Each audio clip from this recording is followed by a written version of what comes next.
Okay. So, Phil, your mother was really the centerpiece of your life because your father really wasn't in it at all. So your mother and your grandmother and your grandfather were your Right. greatest influence. Tell me Absolutely. about your mother. I never knew much about her. Tell me Well, about Lucy. she was a great person that Helen and I talk about it today. We wish she could have lived a little longer. She was 77 years old when she died. We wish she could have lived till she was 90 because we loved her so much. And she was such a good mother. But she was the cafeteria manager at the Little Red Brick School. But she got that job because Mrs. Boss, who was the manager, got sick. And they needed a manager. And Mother held her hand and said, "Hey, I can do this." And they got her a helper, and she got started then. From there, she went to Dunedin Junior High, which is, as you know, south of the Red Brick School. Now, from there, Dick Danforth was the appointed principal of Dunedin Junior High. When they opened Dunedin Senior High, they moved Dick Danforth, and Dick Danforth said, "I'm taking Lucy Barrett with me." And my mother was the first cafeteria manager of Dunedin High School. Really? Interesting. And she stayed there until she was 62 years old. She had 28 years service, and she retired. And she built the little house behind the Hartley house. Oh. Oh yeah, Myron Moore built it. And as soon as we got the Hartley house sold, Myron built the house. I helped her. We moved in there. The Moffats moved in the Hartley house. I then moved out. I moved to Tampa because I was working in Tampa and having to drive back and forth. I see. Phil, tell me, you're talking about your mother, and you and Helen talk about her, what a wonderful woman she was. So we know about what her career was, but what elements of her life made her such an influence on you? What did she do that was right as a mother? Well, she was just so good. I can't say enough about her. I really can't. And I wish she was here right now because she was a great person. Let me back up then to talking about what the school cafeteria food was like. So do you remember what you might eat for lunch in the cafeteria? Oh, listen. And how much it cost and things like that? I really don't remember. It wasn't much. It was like 15 cents. And what did you eat? Would you have a sandwich? We ate regular food. There was no fast potato food. chips or hot dogs or anything like that. And back then you had government subsidies, and they sent they'd send a 75-pound bag of a type of beans, and I can't think of the name of them. Anyway, they would spice them up, and the kids would just love them. So they just had to make out of what they got. They had general food. It was a cafeteria, and it's not like the cafeterias today at all. Do you remember what you wore to school? Did you get store-bought clothing, or did somebody make your clothing? No. Mother bought little short pants. Well, not short pants, but yeah, bought shorts. my pants and shirts. And what kind of shoes did you wear? Just lace up, standard shoes. I mean. And what was a typical day like at school? For example, you might have the same teacher all day long. I'm talking elementary school now. Yeah. The same teacher all day long, and maybe you had a recess, and maybe you had an athletic time or a gym or something like that. We started at 8:30, and then we had recess. I believe it was at 10:15, and we had a 15-minute recess, Then we went back until lunch, and then we were through about 3 o'clock, I believe, in the afternoon. And like in my first grade was Mrs. Wall. She was there the whole time. Did you take a school bus to school, or did you drive to school with your mother, or how did you get to school? We walked from the Hartley house out to Curlew Road and down to County Road 1. And Mr. Martin, the school bus driver, he came from down Curlew Road eastward, picked us up, and headed down what is now County Road 1, right on into Dunedin School. And picking up all along, all the Nigels, there was several of them, all rode the bus. And then you went to Dunedin Middle School and Dunedin High School? Oh, yes. Okay. No. Where did you go to high school? I had graduated long before that. Okay, so you went to Clearwater High or Tarpon Springs? Clearwater High. All 4 of us kids graduated from Clearwater High. So I thought the people north of Curlew Road had to go to Tarpon Springs High School. They're supposed to. Yeah. we got special permission, and to this day, I think maybe Helen knows, but I don't. But somebody pulled some strings, and we got to go where we wanted to go. We wanted to graduate from Clearwater, and we did, all of us. Now, your grandmother and grandfather were certainly a huge influence on you. Let's talk a little bit about them and what they did for a living. Yes. So why was your grandfather called Judge Hartley? Everybody still calls him Judge Hartley. Do you know how he got that name? Was it kind of an honorific? No, Sally. Was he a justice of the peace or what? We're sitting right now at one time on Hillsborough County, as you know. Right. They spun us off, I think in 1960, I'm not sure. Maybe you know that, I don't. It's a little earlier, but yeah. But Grandpa was a Hillsborough County judge. Didn't know. Now, when they spun us off, he became a justice of the peace. That's what Pinellas called him. Right. But he didn't qualify educationally wise. And all the time that he was a judge in Hillsborough County, he was building ladders at the same time. I always have heard that your grandfather was a very generous man, that he was maybe generous to a fault, as a matter of fact. That's I would say that's true. Yes. Gave things to people when they needed it. He would do anything he could to help someone. Yes. Yeah, I heard that. He was a very, very kind man. And I want to say this, Sally. Okay. I lived 26 years in the Hartley house. I can never, and Helen would say the same thing, I can never remember an argument. Wow, that is Never. amazing. We didn't argue. We had a burden. We knew we had to meet it. We worked hard, and we got through it. That's an amazing acknowledgement of a home that is like that. Wonderful. Well, you talked about your grandfather though and his wonderful ladders. So he had to, when he built these ladders, what were the ladders used for? Why did they build those ladders? Pick oranges. Okay, so it was primarily for the citrus Right. industry. See, he sold many 18-foot ladders because a lot of the citrus trees weren't very tall.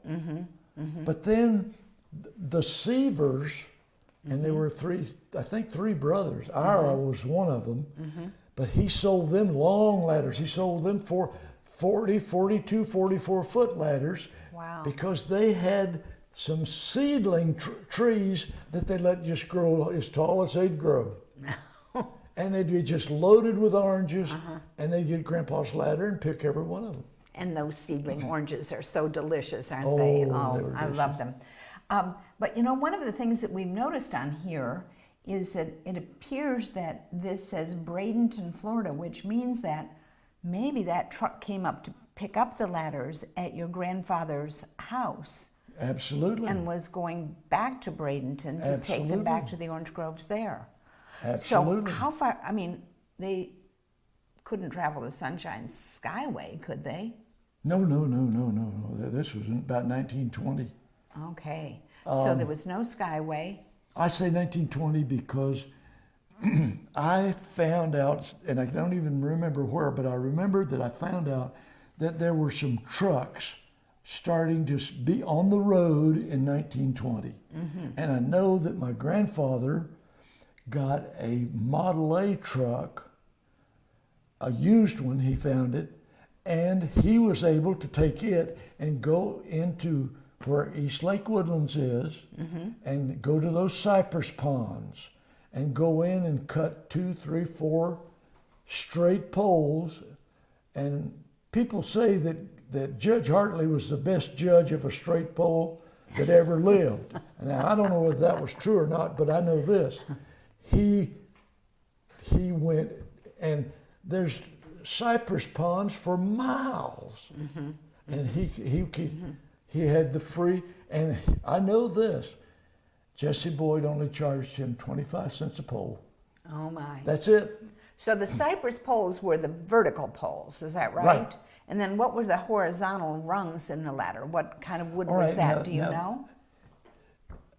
A buyer had the option of having the pole with the round side turned out or turned in.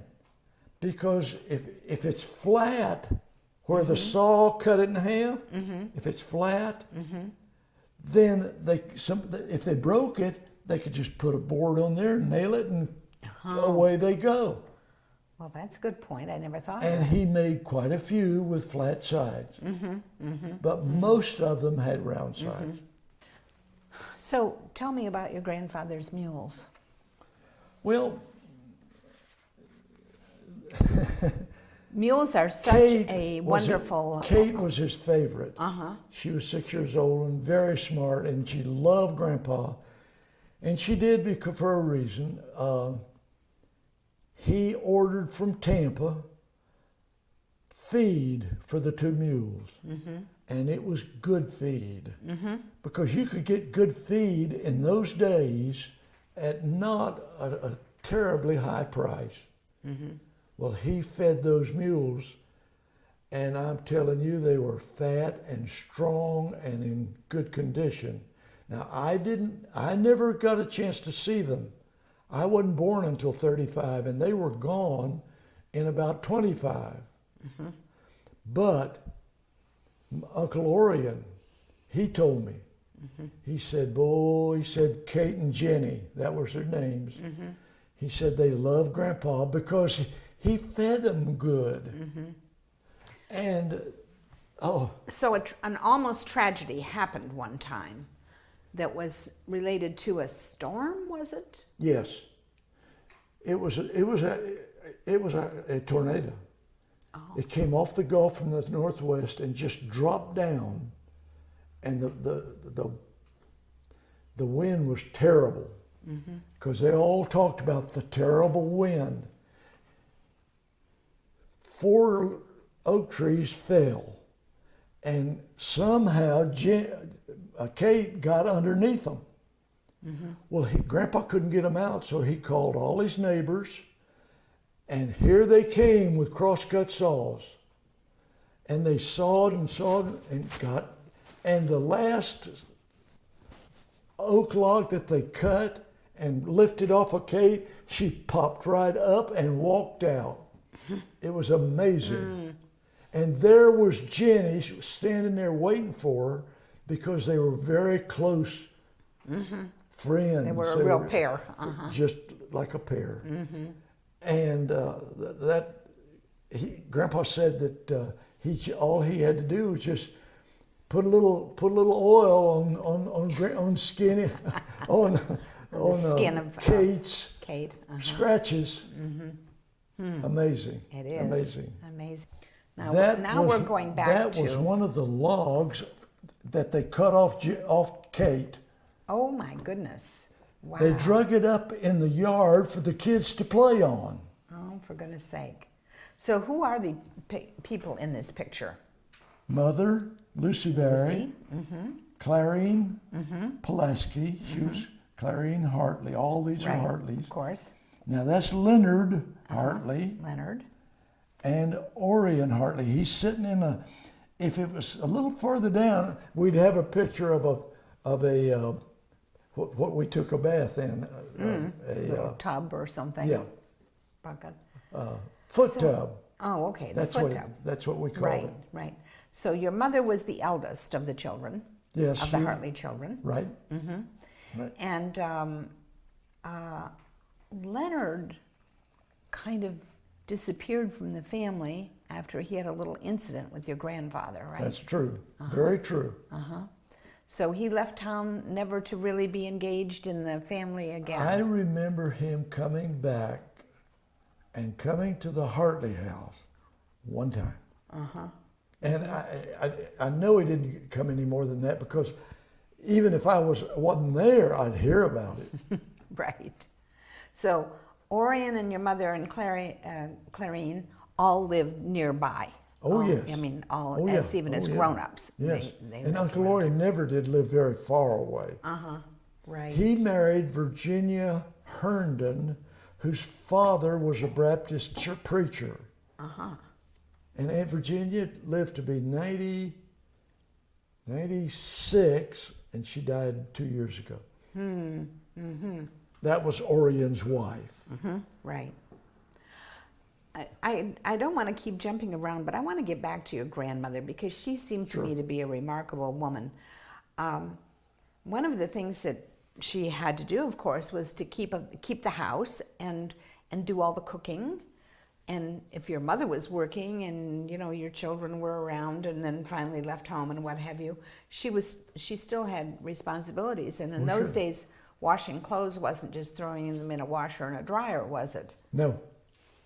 So that was a whole different day. Washing clothes was a very, very difficult thing because it was hard work for 3 women because Aunt Clarine and Mother and Grandma, they went down to the north end of the ladder factory and they had a place there, a heavy-duty bench, and Dick and I had to haul the water to the wash tubs, and there was 3 wash tubs, and then out away from the garage,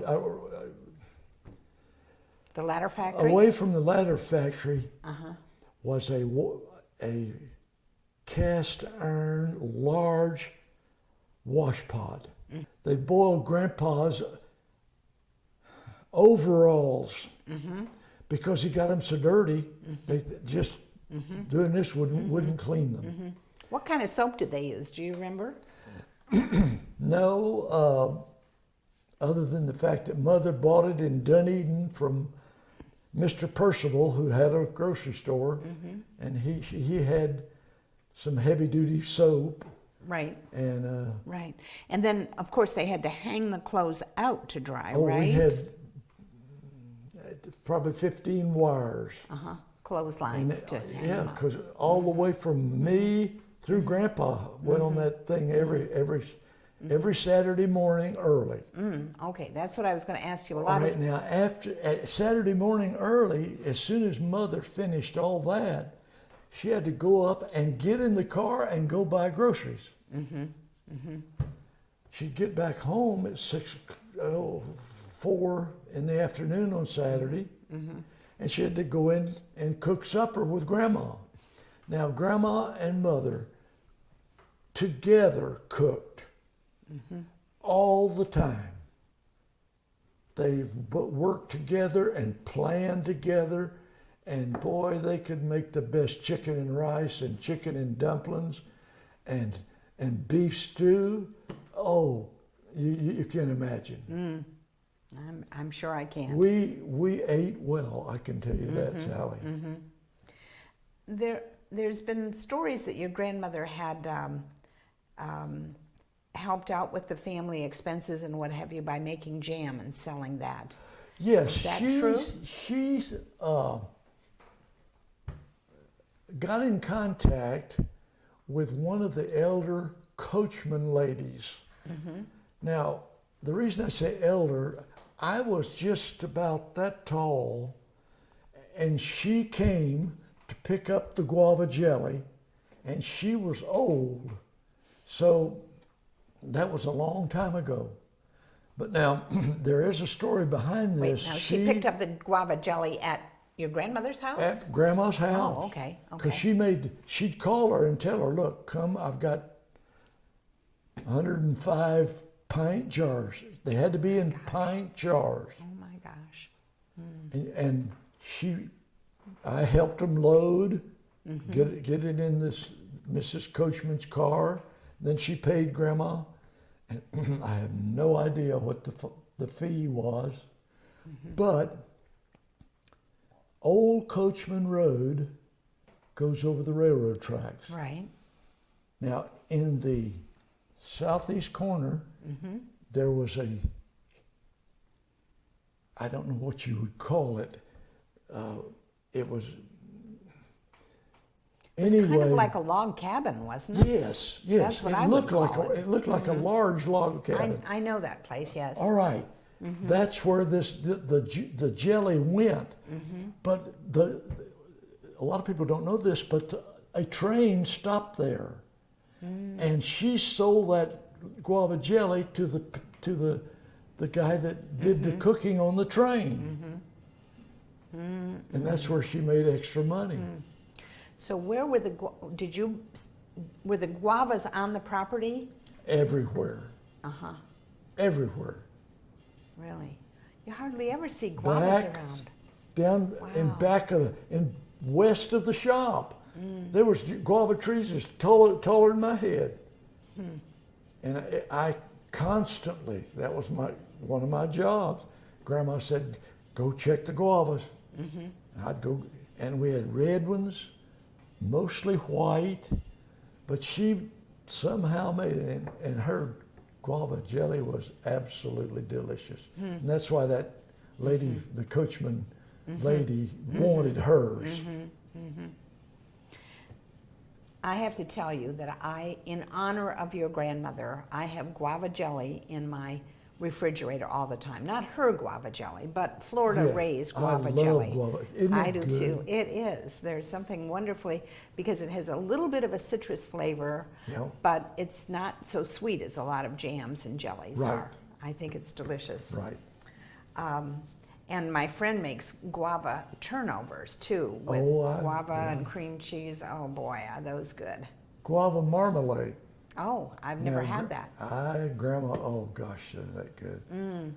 She used part of some of the big guavas for the jelly, and the rest made better marmalade. You know, I don't know exactly what a guava looks like. I have to be honest with you. What is it? What would you compare it to? Is it about the size of a grapefruit, or is it smaller than that? Most of them are about this big around and about this long. They're soft, not real soft, but they're not hard like a, and the meat inside, how did they get it out? Did they slice it or scoop it or quarter it or what? You cut it long ways and scoop it out. I see. And you make the guava marmalade with the inside, but you get the jelly from the peel. From the rind, right. Right. Interesting, because I don't know, I just have this picture of Miss Ida making guava jelly from what I've heard. It's amazing. I keep thinking of places out there on that property where there were just guava bushes everywhere. Now there's none. No, I know. The cold killed them in '62. Right. Did your grandmother do any things like sewing clothes for other people or taking ironing or Well, a lot of things that people did during this Depression. She belonged to a quilting society out of Curlew Church. But Sally, I don't know that they sold the quilts. I think they just made them and kept them. I see. Because I've got one in my closet in there. On the Hartley house property is that beautiful jacaranda tree. So while the guavas are long gone, the jacaranda tree just blooms every year so beautifully. Do you remember anything about that tree? Yeah, I planted it. Oh, you did? Oh, yeah. You planted it? Yeah. Oh my, I didn't know that. That was just when I was 26 years old. That's how old that tree is. Because Mother got it from somebody. I don't know who. I wish I knew who. But when she brought it home, it was about this big around, and it had a V in it. And I dug down deep, put some rich dirt that I got from Uncle Frank, Uncle Frank Pulaski, put it in the bottom, put it in, watered it, and boy, it took off. It's a beautiful tree. Yes. You've left a nice legacy. Besides then guava and jacaranda, do you remember any other plants or trees that were on the property? We had some. We had a few citrus trees, but the cold got them. Did you plant a garden? Grandpa did. Grandpa did, We didn't have a place really up front, up where the Hartley house is now, where the ground was. It's rather poor there.